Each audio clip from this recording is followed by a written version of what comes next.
Hi folks, I'm Mike and I hope you're well. Now this is not the video I had planned for today, but I'm making it because I was contacted late last week by a very good friend of the channel, Daryl Gable, and he wanted to let me know that IK Multimedia currently have a very special offer on for their Total Studio 2 Max bundle. So I really wanted to make this video so that you guys can know about this before that offer ends, and I'm not sure when it does end, but it could be very, very soon. Now it really is a massive bundle. It includes a great collection of audio effects, some of which I've talked about on the channel before, a really massive collection of virtual instruments, including a really good modeled bass, a big collection of orchestral instruments, drums, piano, guitars, all kinds of things. It also has a great selection of vintage synths in there, as well as some mastering tools, and also a really great amp sim, which is chock-a-block full of amps and effects. I hope I haven't forgot anything there. So I thought today I would give you an overview of what's included, but in the next few days I'm just going to quickly do some follow-up videos to take a look at some of the contents in a little bit more detail. Now, what is the special offer? Well, normally this whole bundle sells for $999 US, and even at that price I can tell you it's a very, very good deal indeed for what you get inside. But let's face it, it is nearly $1,000 and we often don't have that to hand. But currently this is selling for $249 US. I can tell you that it's worth it almost for just one of the plugins that you get inside this collection. So stick around to see what's inside for the rest of this video, and also watch the follow-up videos which will be coming out over the next few days or so. As ever, if you do like this kind of content, then make sure you subscribe and ring the bell so that you're notified about those other videos. Now let's get stuck in. Let's take a look and see what's inside this Total Studio 2 Max bundle. So we're going to start off by looking at a collection within our collection, and that's the T-Rax 5 set of audio processors or effects. Now there's 38 of them all in all, including compressors, EQs, reverbs, metering tools, mic modeling, tape echo, all kinds of good stuff. Now I think these are a really good complement to the existing plugins which you got with your DAW, because the thing with stock plugins is on the whole they tend to be quite transparent, meaning they'll do the job that you want them to do, whether it's compression, limiting, EQ, but they don't actually add much color or character to the sound. And that's where these plugins really come in, because they're mostly based upon old analog gear, which did tend to add some character and color to the sound. Now there's 38 of them all in all, as I say, and I want to focus just on 3 of them in this video today. And the first one is a mastering processor which is called One. I've actually featured this on one of my videos before because it is a standard part of my mastering process at the moment. And the reason I like it is because it's very simple and straightforward to use. You can get results from it really quickly, but it isn't really sort of automated, so you are actually modeling your own sound. And the reason it's so easy to do is because it's really just these knobs here which are really well labeled, and they kind of make sense to me at least. So for example, if I just want to add a bit more air to the sound of my track, so that sort of top end airy feeling, I just use that air knob there. If I want to add a bit more width to the track, I would just go to this width knob here and I could make the sound wider or more narrow. If I wanted to give it that push or that pump, the sort of thing that you would use compressors for, and I'd use this big knob here, except I don't have to worry about sort of attacks and ratios and thresholds and things like that. I can just use this knob and it cleverly works out stuff for me under the hood. Another great one is this volume control here. It's not really a volume control, it's really doing some limiting, so you can make your track sound louder without actually peaking. And some other controls for bass punch to add more of an analog feel, transients, all that kind of stuff. So it's a really straightforward, simple plugin to use, but you can get some results from it very, very quickly indeed. So one of my favorites. Now, moving on from there, the next plugin I'd like to take a look at is called the White 2A. Now, this is based upon possibly the most famous of analog processors, and I'm not going to say the original name and model of the actual analog gear because I don't think we're supposed to do that, but many of you will recognize it. Now, it's very, very simple to use this compressor, and you've got some limiting on there as well. Just a few knobs. Mostly you're going to be using the gain and peak reduction knob there to dial in your sound, but it's very subtle sounding.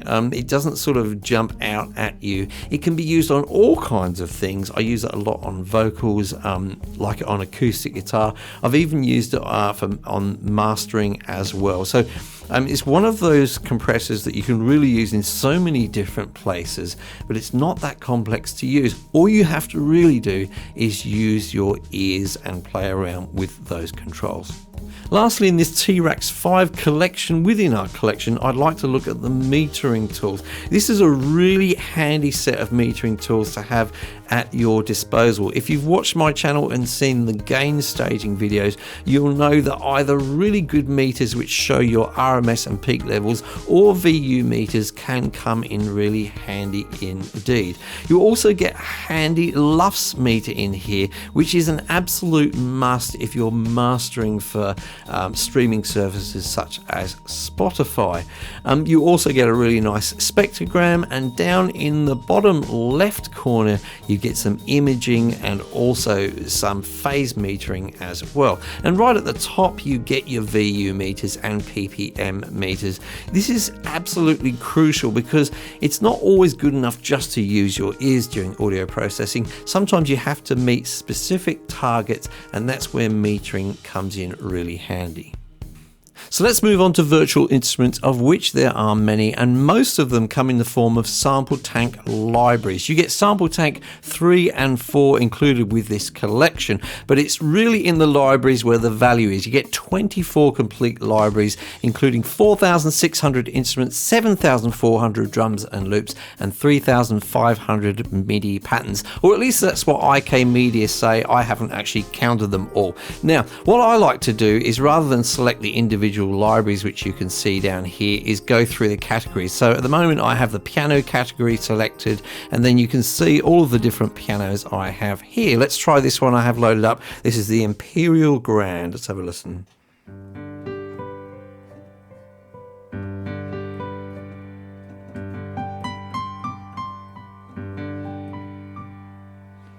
Very, very nice indeed. Of course, there's loads and loads of other instruments which I'd love to show you, but we just don't have time. I'll go through and let's take a look at some of the drums here. So I'll go to the drums filter. I'll get rid of the piano filter.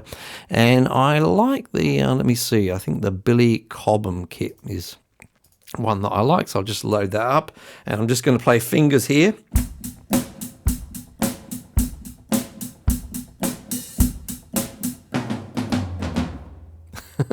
That was pretty terrible, but yeah, you get the idea of the sound. And then you get things like, say, guitar here. Let's go through, get rid of the drums there, and let's load up this acoustic guitar. I actually haven't really tried this, but let's have a listen and see what comes out.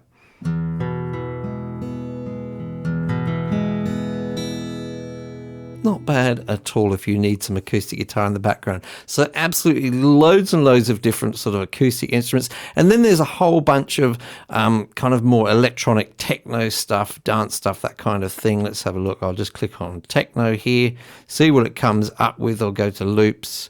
I'm really flying by the seat of my pants here. Let's try this. Okay, so when you load up loops, we'll just load this one, is in a sort of a different part of the loop is on each key. So I'll just get something started here. This should be some kick, I think.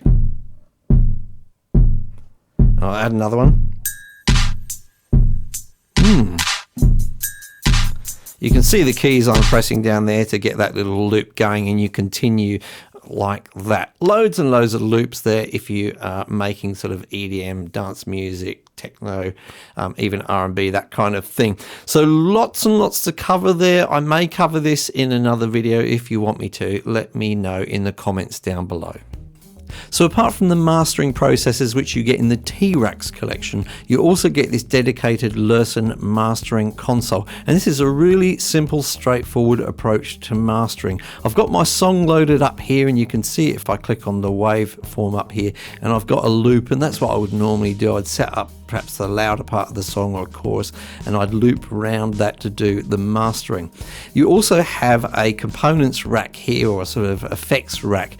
Now what it's done at the moment is it's loaded up the appropriate rack components which you would need for this style, and you can see the style here is Americana loose, and it also has some basic controls for those rack components. Nothing too complicated, just the main controls that you would need. And then you work away at the bottom from here with these EQ controls which are in the middle, and then this input drive, and finally a push control to sort of really boost your output. So I'm going to choose, say, a style here for pop rock, and then I would be listening to my track like so, which I'm not going to do at the same time as I'm actually talking. And then I'd go ahead, and for the de-esser I would select my threshold, and then for the compressor I would select the threshold and the makeup gain, do my EQing, and then push it a little bit, probably change the input drive there just to boost it, make sure the meters are getting to a nice level.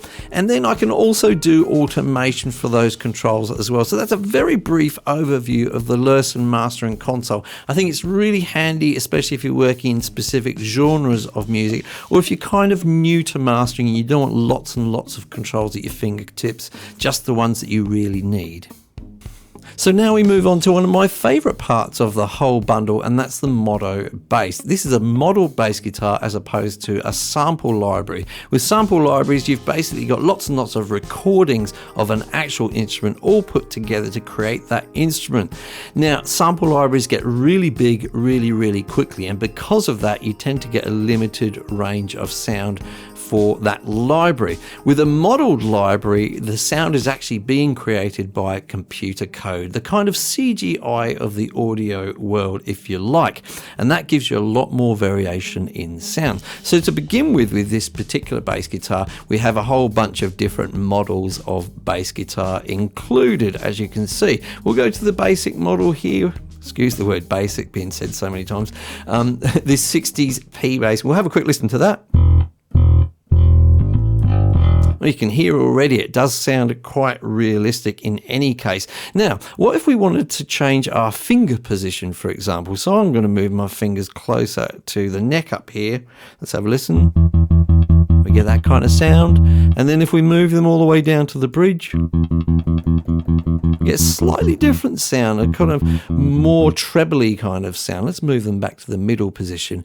Now, another way you can get a different sound on a guitar, a bass guitar, is by moving the actual pickups. Very hard to do in a real world situation, but here it's the slide of a mouse and we can move those pickups to get a different sound. Let's have a listen again.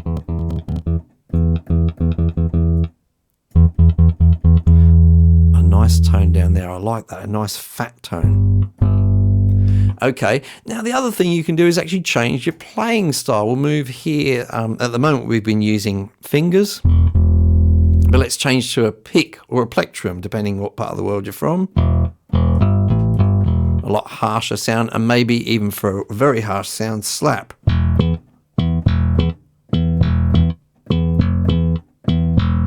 There you go, that's the best I can do at the moment for that. So we'll move back to the finger style there. What if we wanted to change the strings that we're using? I don't know, let's change from the round wound to flat wound. Back to round wound.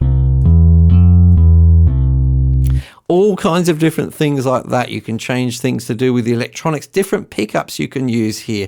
We can just change the actual type of pickup which is used. Let's go to this devil here. Also, of course, we've got controls over the amp simulation involved. So we've got a couple of different amp setups here. And again, you can go ahead and change lots and lots of things there to your heart's content. So this is a really, really awesome plugin, in my opinion. You get lots and lots of different bass sounds, which you can go ahead and tailor to your needs. And hopefully I'll be doing a more in-depth video about this soon.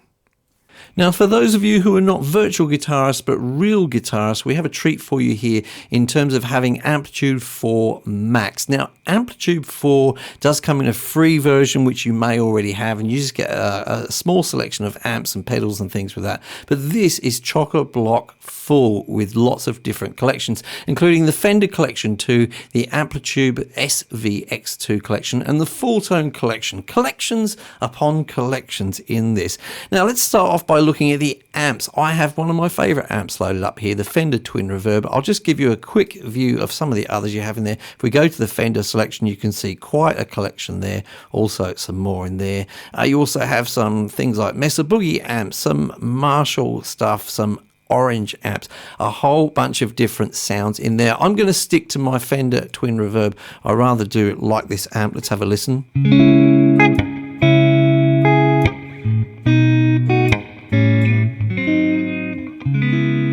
Like that, nice and gentle, like me.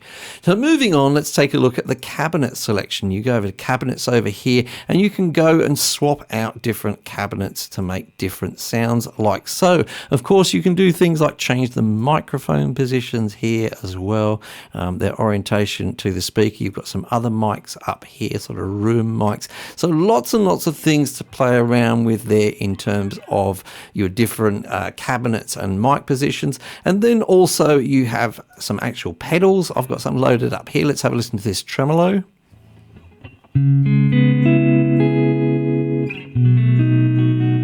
Nice. Let's have a listen to this chorus here.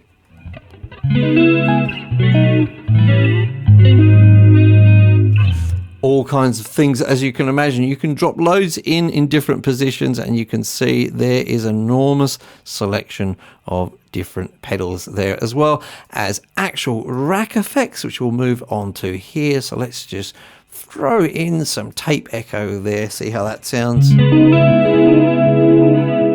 Whoa, amazing. So lots and lots of cool stuff there in AmpliTube 4, and lots of collections to go with it. So perhaps going to another extreme in terms of genres of music, I'm going to take a look at this Miroslav Philharmonik 2 orchestral collection. It's a really, really big collection with lots of instruments, of variations on instruments, and it's put together in a really nice way in this user interface, which I think could make it reasonably easy to put complex pieces of orchestral music together. But I don't have a complex piece of orchestral music. I have a very simple piece of orchestral music, which I threw together last night. And you're not going to get to hear that dramatic beginning and that lovely build up. You're just going to get to hear a little bit of the middle part of this little composition of mine from last night. Hopefully this will give you an idea of the different sounds, or the overall sound of this orchestral collection. So let's have a quick listen to that now.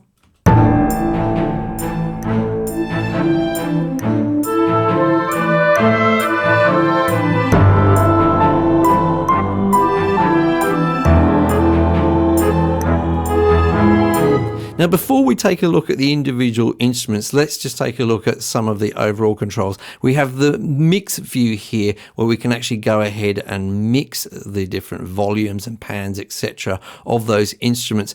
Now, I would recommend that you do actually output out to, you can send each of these out to a different channel of your console in your DAW. But if you want to do the mixing here, you can. And there's also a whole bunch of effects that you can throw on there, EQs, compressors, that kind of thing. And if you click on one of those, then you can control that from here as well. So going into then the edit tab, you get lots and lots of fine control here over the sound of the actual instrument that you have loaded up. Now, talking about the instruments, I have the cellos multi set up here. This means that not only has it got the one cello sound, but using key switches, we can choose different sounds. Now, if I double click on this area up here, it brings up a map which tells us exactly what each key switch does.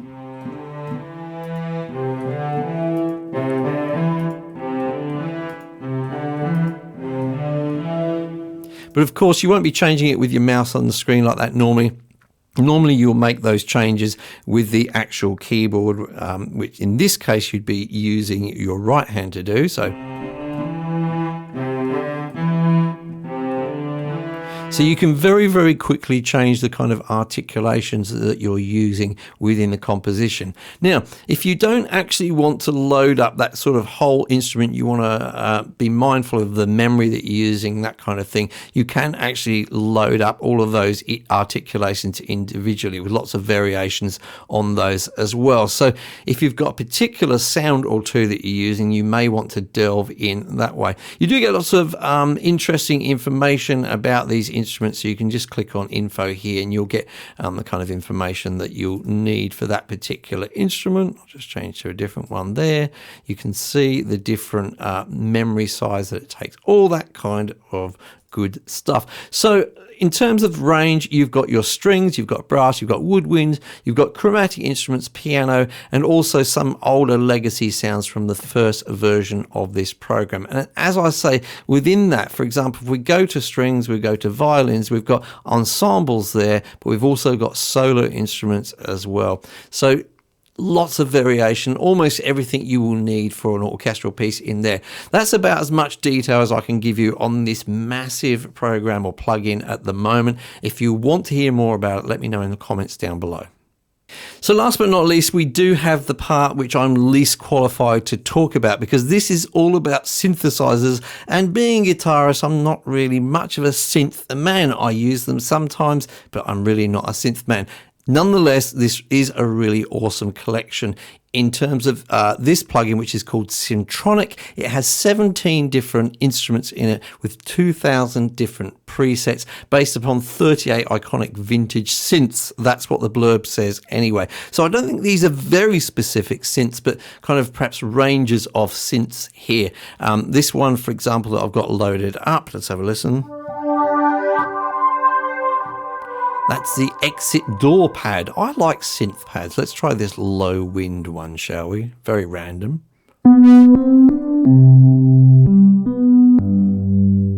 There you go.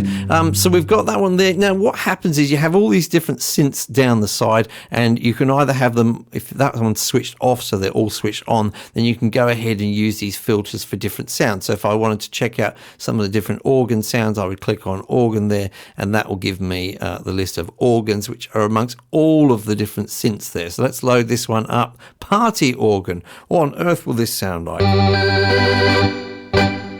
It sounds lovely if you like that kind of thing. So look, as I say, I'm not very qualified to talk about this here. You might want to check it out on the IK Multimedia website if you are a synth person unlike me, but nonetheless very much worth mentioning because there is another massive collection of synths in here. So if you're already using some of these plugins, or perhaps thinking of getting some of them, let me know in the comments down below which are your favorites. Also, if you are commenting in the first few hours of me releasing this video, then do let me know in the comments which ones of these plugins you would like me to focus in on, because as I say, I'll be making some videos over the next few days to go into some of these plugins in a little bit more detail, and hopefully I'll be able to get these out before this special offer ends. Now, if you did like this video, then make sure you hit the like button. That really helps me out. If you didn't like this video at all, hit the dislike button twice. And if you like this kind of content, then do make sure you subscribe and ring the bell on YouTube so that you are notified about my future videos, including those follow-up videos. Now, until then, do make sure you stay safe and stay well, and I'll see you in the next video.